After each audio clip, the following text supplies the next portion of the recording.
Тројца поранешни министри за економија, сегашен министер без ресор и директорот на дирекцијата за заштита и спасување се меѓу 20-тината осомничени кои денес полицијата ги приведе по налог на обвинителството, а во рамките на истрагата за трагедијата во Кочани која однесе 61 живот. Осомничените во текот на денот ќе бидат спроведени во судот во Кочани на распит пред обвинителите кои ја водат истрагата, а судиите ќе одлучат какви мерки ќе им бидат изречени. Според неофицијалните информации, меѓу приведените се екс-министрите за економија Валјон Сарачини и Беким Незири, актуелниот министер без ресор Шабан Салиу и директорот на дирекцијата за заштита и спасување Џеват Селами.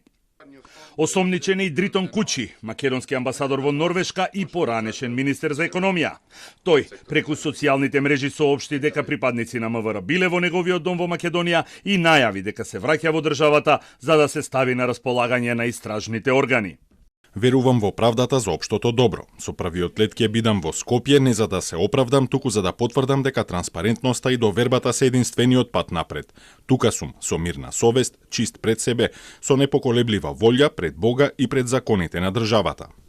Со последните приведувања на осомничените за трагедијата во Кочани може да се забележи дека истрагата на обвинителството го опфаќа периодот од самиот почеток, од 2012 година кога почнува со работа Кабарето Пулс, а сега се испитува работењето на Министерството за економија и Дирекцијата за заштита и спасување, но не и на пазарната инспекција.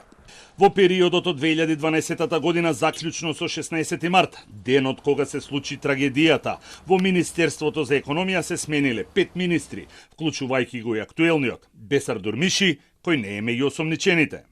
Дирекцијата за заштита и спасување во периодот од 2012 година до март оваа година ја воделе 4 директори именувани од владата од различни политички партии. Кај пазарната инспекција во последните 13 години се смениле најголем број на директори, вкупно 8, вклучувајќи го и актуелниот Владко Стојковски, кој не е опфатен со истрагата.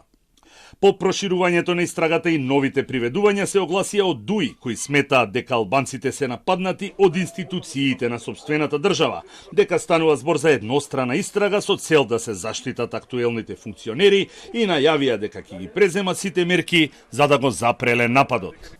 Заклучно со вчера за трагедијата во Кочани беа осомничени 33 лица. Актуелниот градоначалник Љупчо Папазов е во притвор, а неговите претходници Радко Димитриевски и Николчо Илиев се во домашен притвор. Во притвор е и екс-министерот Крешник Бектеши, екс-државниот секретар Размена Цекич, тројца службеници во министерството, како и поранешниот директор на пазарниот инспекторат Горан Трајковски и пазарни инспектори од Кочани. Притвор има и за 7 полициски службеници и функционери од Кочанската и Штипската полиција, сопственикот на објектот и лица поврзани со него и со обезбедувањето во објектот. Од обвинителството вчера доставија предлог до судот за продолжување на мерките притвор и куќен притвор, кои веќе се изречени на 33 осомничени за трагедијата во Кочани, а од Кочанскиот суд соопштија дека веднаш е почната постапката за одлучување, а се со цел да се запази законскиот рок.